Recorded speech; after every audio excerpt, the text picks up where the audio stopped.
InspirED Virtual Learning Series.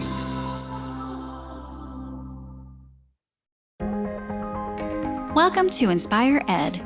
As we continue to watch the COVID-19 pandemic evolve in Ohio, this school year looks different for everyone, and that is why InspirED was created by the Ohio Department of Education's Office for Exceptional Children and OCALI. Each week, this virtual learning series brings you information and resources on a variety of topics to help support learning and successful outcomes for students. Whether you're an educator supporting students with disabilities, an administrator providing resources to educators, or a family member navigating your role during at-home learning, InspirED is for you. The content of this webinar has been pre-recorded, but we want to encourage your participation. If you have any questions or comments, we invite you to be part of the discussion by using the chat feature. Questions will be answered throughout the webinar, and later we'll be providing a link in the chat to a brief survey. By completing a survey, you'll be able to access a certificate verifying your attendance in this webinar. During this very unique time of learning, connecting and exchanging ideas is a key to inspiring success. Welcome, and thanks for joining us.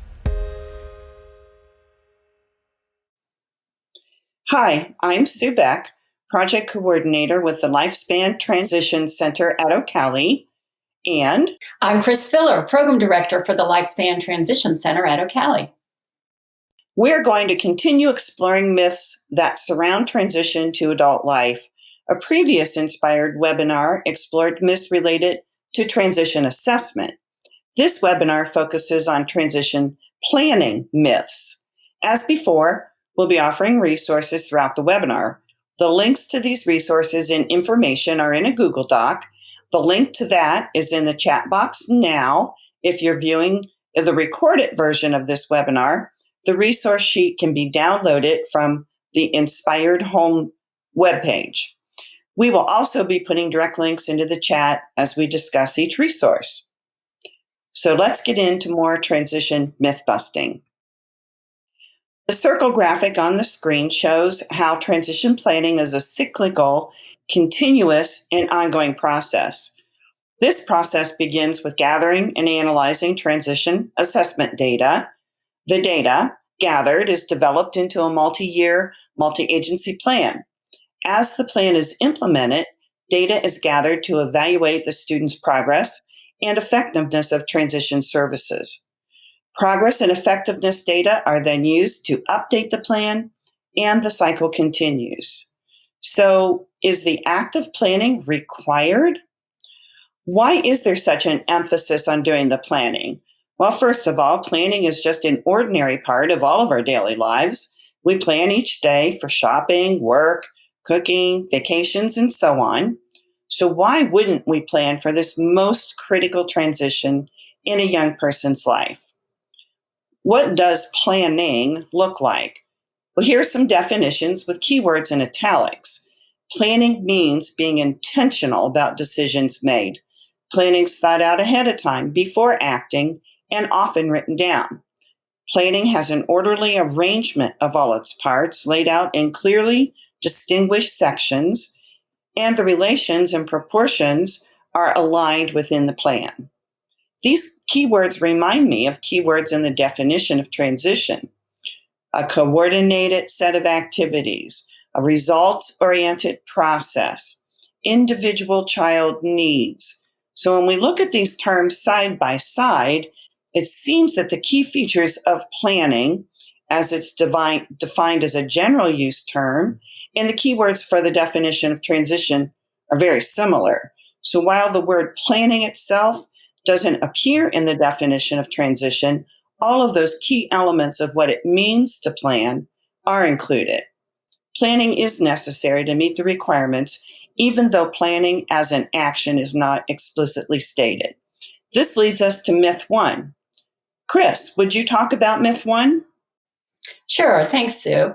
So myth number 1 associated with transition planning is once a student is receiving services through the IEP, the student is entitled to the same types of services in adult life. And yes, while we hear this often, this is a myth.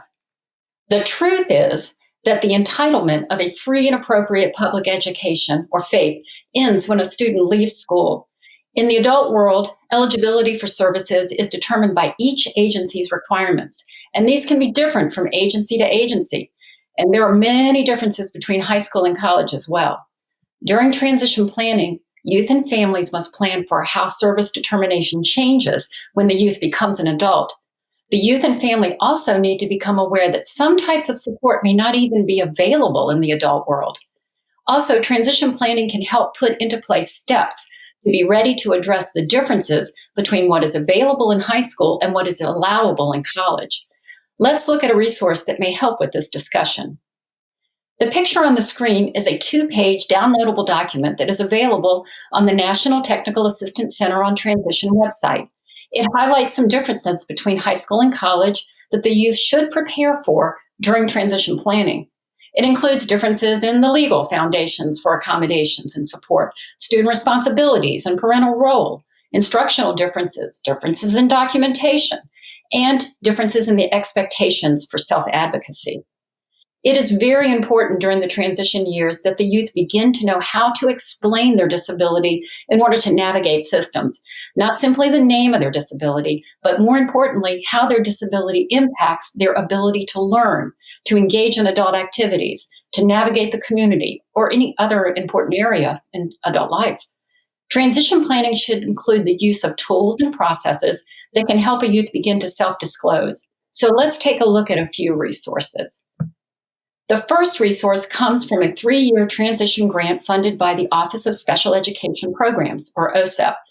This website focuses on evidence-based self-advocacy and conflict resolution strategies.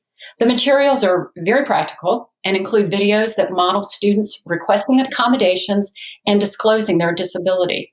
On the screen are screenshots of 2 videos. One provides more information about disclosing the disability, and the other shows a young lady discussing her disability with her teacher. The videos even go further to offer self-advocacy strategies to use if a teacher does not readily embrace that request. In addition, it's very nice. There are detailed lesson plans and a role-play note cards that can be downloaded and used during the student instruction. The next resource comes to us from the National Collaborative on Workforce and Disability for Youth. The images on the screen are the covers of the 2 free guides called the 411 on Disability Disclosure. One is the workbook for the youth, and the other is the companion guide for the professionals. These guides are curriculum that delve into many areas such as rights, responsibilities, and the differences in the way disability is defined in school and adult life. On this screen are pages from Unit 2, Disclosure. What is it and why is it so important? And some assessment questions that guide the youth to explore how well he understands himself or his disability. And this image is another example of an activity that prompts the youth to identify and record information that will assist in explaining his disability, the impact of the disability, and what type of accommodations are really helpful. A couple more resources on self-determination, okay? This one is from the University of Kansas. The image on the screen shows the landing page for the self-determination website, where you are going to find links for multiple resources to assist in determining a youth's readiness and skills for self-disclosure. There are useful and free assessments and intervention tools on this site that can be easily shared and implemented in a virtual setting. One is the self-determination inventory. This inventory is a simple assessment of one's current level of self-determination. There are 3 versions, one for the student under 18, one for the teacher or parent to complete, and an adult version for over age 18. The student version also offers a sign language interpreter video for instructions for each question or statement. The screen shows a sample of the assessment. Statements that relate to the self-determination skills are paired with a sliding Likert scale. So the youth slides the scale towards either the disagree or agree end, or somewhere in the middle, to indicate how the statement reflects his own skills. And then the end result is a bar graph. This report is one that's shown on the screen. The bar graph reflects a snapshot of the youth's responses in 3 areas: the ability to make decisions, the ability to take action, and the student's belief in his or her own abilities. It goes further to suggest actions or activities to grow skills based on the responses. This is a very nice tool, and it is free. One more tool that addresses self-determination. This resource is called I'm Determined. The transition guide in the I'm Determined tool offers guiding questions and resources for each age, with the overarching questions emphasizing the need to be able to talk about your disability, to self-disclose. This tool and the previous tools help prepare the youth to advocate for what we need in adulthood when the entitlement of IDEA is no longer available. And finally, the agency navigation tool comes to us from the Ohio Employment First Toolkit. This is the cover of the tool, and these are pages from the agency navigation tool. These pages highlight information that the team will want to consider during transition planning, as well as pages that provide a brief overview of the agencies. The agency information can begin to create awareness of what an agency may be able to provide in adult life and what is not available, and also has fillable pages to record your local agency information. Okay, Sue, I think myth 1 is busted. What about myth 2? Thanks, Chris. Yes, let's talk about myth 2, and that is the transition coordinator is responsible for completing Section 5 of the IEP beginning at age 14 and for referring students to adult agencies during the last years or months of high school. Well, the truth is, determining what's described in any area of the IEP is a team process and decision. This includes what agencies to involve and when to make those referrals. So this is about separating out who does the planning, the team, versus who fills out the paperwork. The intro to this webinar discussed the importance of doing the planning as a team. So filling out the paperwork can be assigned among team members in whatever way it happens to make sense. On the screen is a shot of a one-page document from the National Technical Assistance Center on Transition, or NTACT, and it looks across the lifespan at a variety of research and database connections to improved youth outcomes. Down the left-hand column of this table are sections of Kohler's taxonomy, and across the top are age spans from birth to adulthood. Focus on the interagency collaboration area of the taxonomy. Notice that interagency collaboration has an evidence-based connection across the entire lifespan. So while the players, their purposes, their agencies are going to change over someone's lifetime, the positive impact of agencies working together is constant. What do we really mean when we refer to this team? Well, the screenshot of the cover of a booklet called People Make It Happen offers a different perspective on the answer to that question. I really like this quote from the intro. It says, families, education personnel, adult service providers, and friends are the driving force in ensuring that students reach their dreams. Laws don't make things happen. People do. It's a good reminder that while as educators we're in charge of managing the compliance aspect of documenting transition planning is so much bigger than just the IEP. It's about the student's whole life, and the plans to get there are realized only when the team works in concert to put a plan into action. This booklet talks expansively about who team members are, and not just as people who attend meetings, but all of the people who may have a role, whether that's a natural relationship to the youth or if they're paid staff in that student's life. Friends and peers have some unique opportunities to contribute ideas and strategies about a student's needs and desires through that unique lens of what's important to teenagers. For example, when my daughter was in high school, she was a peer mentor for kids in a transition program at the high school. Her role was to shadow individual students when they were in general ed classes. And one of the students that she was shadowing in a keyboarding class, the information that she had about him was that he exhibited socially inappropriate behaviors. Well, that's a nicely professionally phrased way to say something, but those words meant nothing to her. Her description was much more picturesque. She said, what Jay needs to do is to stop farting and burping in class. There are several agencies that have overlapping responsibility for serving transition youth, and each student's team will be unique depending on where they are in the transition process, the important people in their lives, and agencies that might provide support during or after high school. One of these agencies with overlapping responsibility is the Department of Developmental Disabilities, and at the local level, the County Board of DD. One of DODD's outreach efforts are the 5 regional support teams shown on this county map of Ohio, who can provide guidance and connection to resources in addition to the county board personnel who are going to be working more directly with the youth. On this interactive map at the DODD website, hover your cursor over any county and a list pops up with contact information for that region's team. And the team includes community resource coordinators, early intervention, Office of System Support and Standards, community life engagement, and regional liaisons for dual diagnosis and mental illness and intellectual disabilities. So these folks may be good team members who may advise or provide advice or direct a team to resources.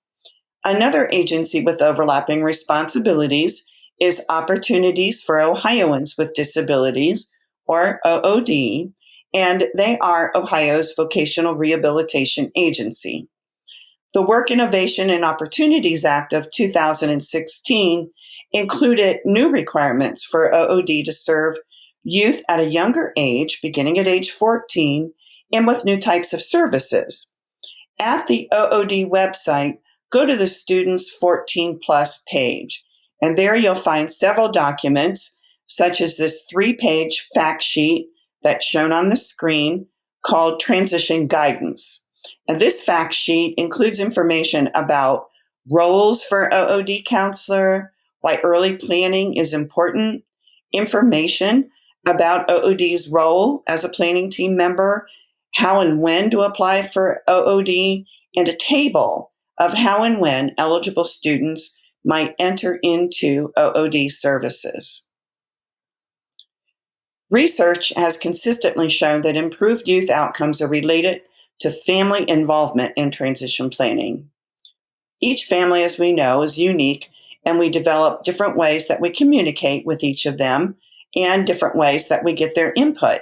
So those methods to get input might vary, but getting that information from the family's perspective is universally important. This is a tool, this parent transition survey, to assist in gaining that family input for transition planning across all life areas, not just those that might be documented in the IEP. This survey includes all life domains, school information, future learning and employment and independent living preferences, guardianship and financial support, transportation, recreation, leisure, personal relationships, and adult services. So it's very comprehensive, but that also makes it a little long and a little text heavy. But I encourage you to check it out. You may think of ways to adapt it or other ways to get the same kind of information, such as doing it as an interview or just pulling out certain sections at a time. So what's really good about this survey is the range of topics, which provides that opportunity to gain a whole life perspective for transition planning. Not only info like this from the family informs the transition planning process, which brings us to myth 3. Chris? Thanks, Sue. So on to myth number 3, which is post-school goals are only reviewed with the IEP annual meeting. The truth is, official documents are reviewed at least annually, but transition plans are continuous over a span of many years. Remember, by age 14, the adult life goals should be guiding the development of the entire IEP. However, a transition plan is more robust than what is included in the IEP. There is often much detail and many considerations that will not be captured in an IEP document. Annual IEP meetings and revisions of the IEP should, of course, include the review of post-school goals. However, review of a transition plan and the desired adult life outcomes occurs across the years by multiple team members and as frequently as needed. Transition plans are about future adult life that should be guiding all of the decisions being made. So we look to those goals frequently to keep our eye on the ball. Transition planning meetings may be necessary outside of the IEP meeting in order to assure appropriate attention is given to that planning future. To help with the organization of a transition planning meeting, that includes transition partners, consider using this 2-page downloadable document. On the screen is a screenshot of the first page of the downloadable document. This is a fact sheet. What is a multi-agency transition planning meeting? The fact sheet describes the meeting and the purpose of the meeting. The second page provides a bit more information about a transition planning meeting and also includes a section that can be used to invite others to participate. This section is a fillable form with space to give details about the time, date, location, or link in the case of a virtual meeting.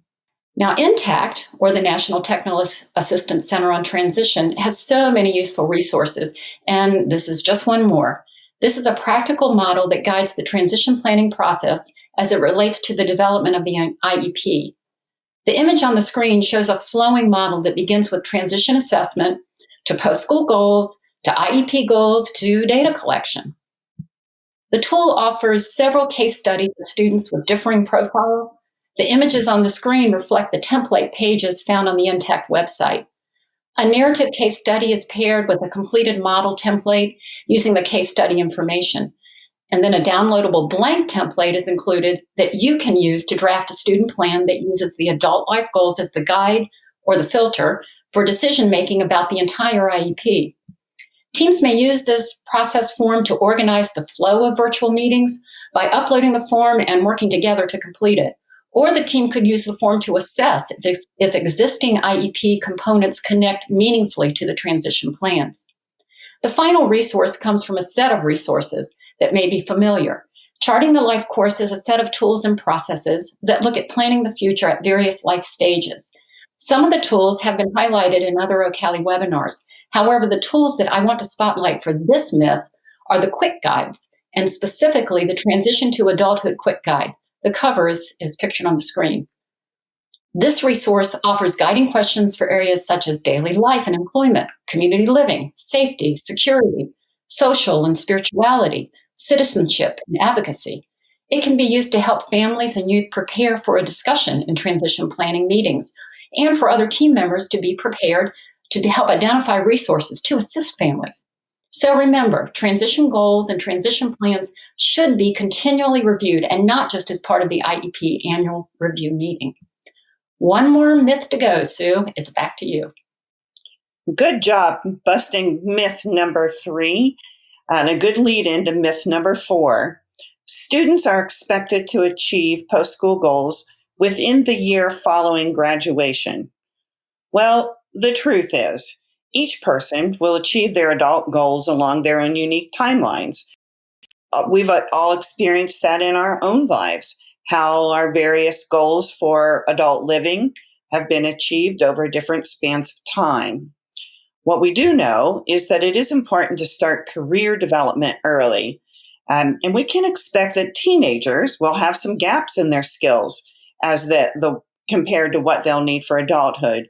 Transition planning is all about closing those gaps and ensuring youth are ready for the future.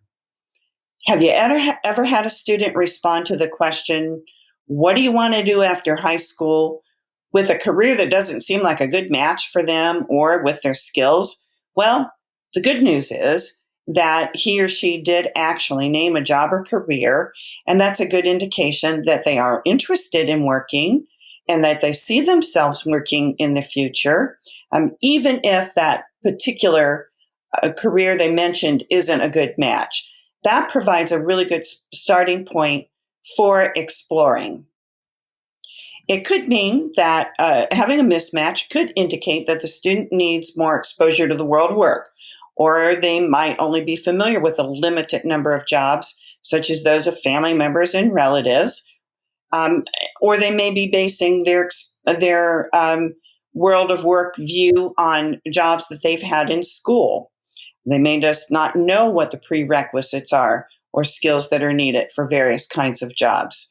So to this end, the Ohio Department of Education has a career connections framework. On the website homepage, a number of resources are included: career connection guides for families, community members, and educators, learning strategies, career pathways, information about industry credentials, a link to Ohio Means Jobs, and more. What we're going to look at is the Career Connections Framework. It's a 2-pager that includes some examples of activities at each stage of career development. The stages are career awareness, career exploration and interest, career planning, decision-making and transition, and career preparation and fulfillment.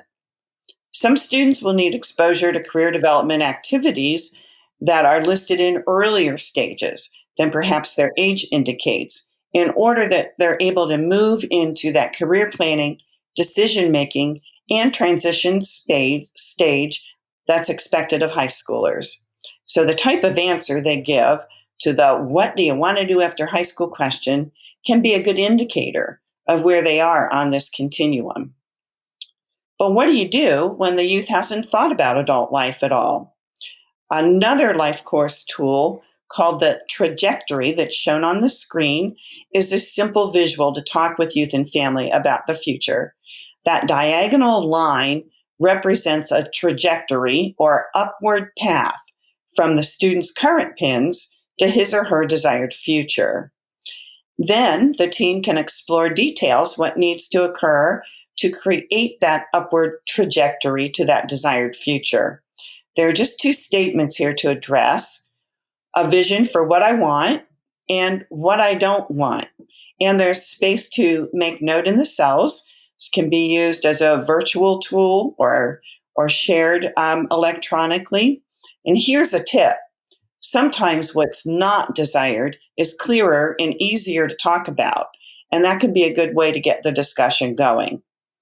The family perspective trajectory adds an overlay of 4 boxes to the diagonal trajectory, and each box provides space for the family to list past life experiences that have supported their child in positive ways and those life experiences that haven't been helpful. The other 2 boxes are for listing ideas that will continue that movement forward and upward, and then barriers or things to avoid. How do you pull all this information into one plan along a timeline?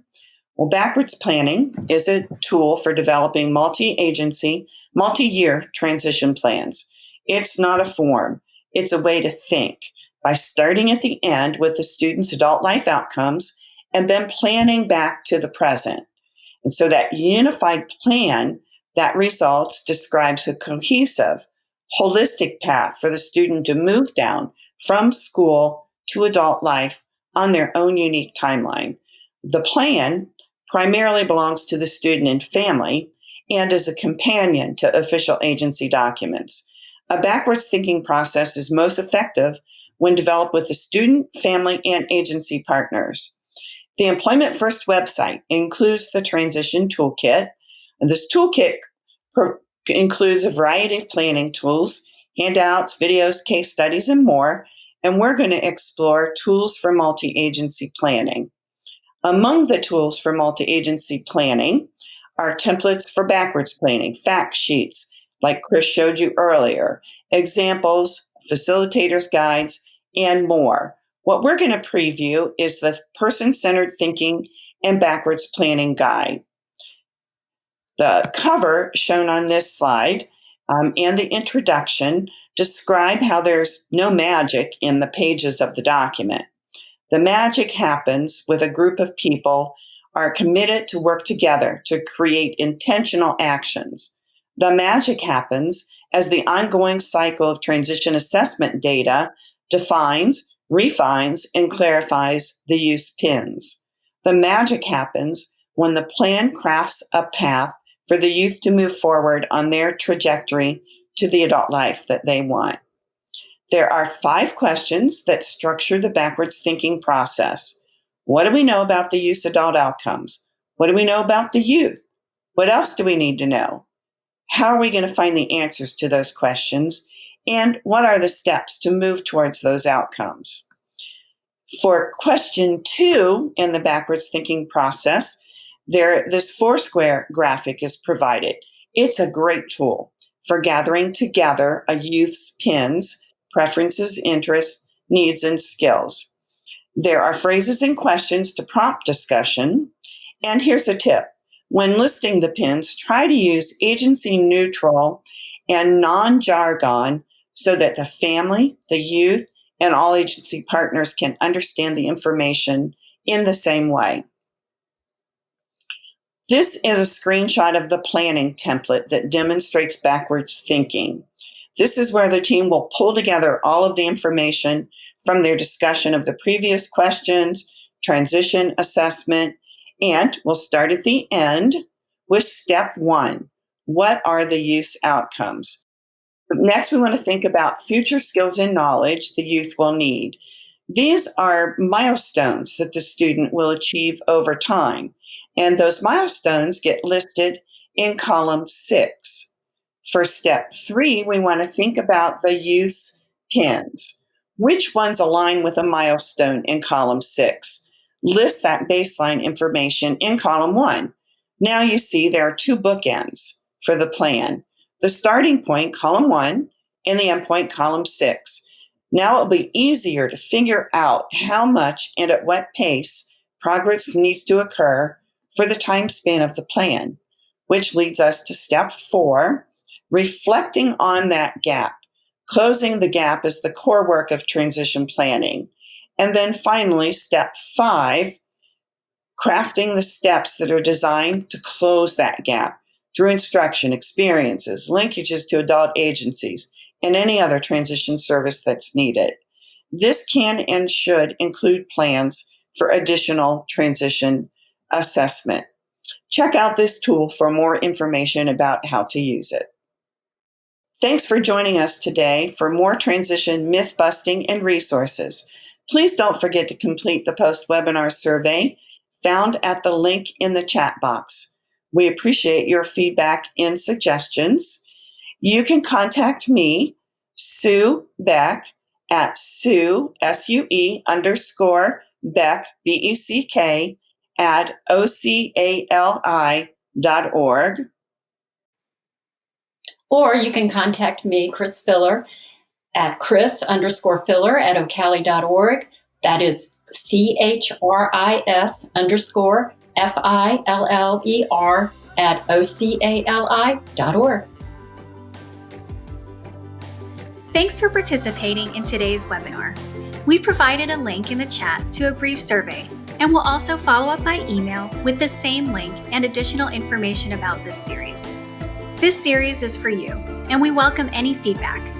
By completing the survey, you'll be able to access a certificate verifying your attendance in this webinar. This recording and related resources will be available on demand through our website, OCALI.org. There, you'll also find upcoming and past episodes of InspirED. And you can keep the conversation going on social media. Find us at OCALI Official on Facebook, Instagram, and Twitter, and by using the hashtag InspirEdOhio. As we move forward together in virtual learning, our connections help to inspire success. InspirED Virtual Learning Series.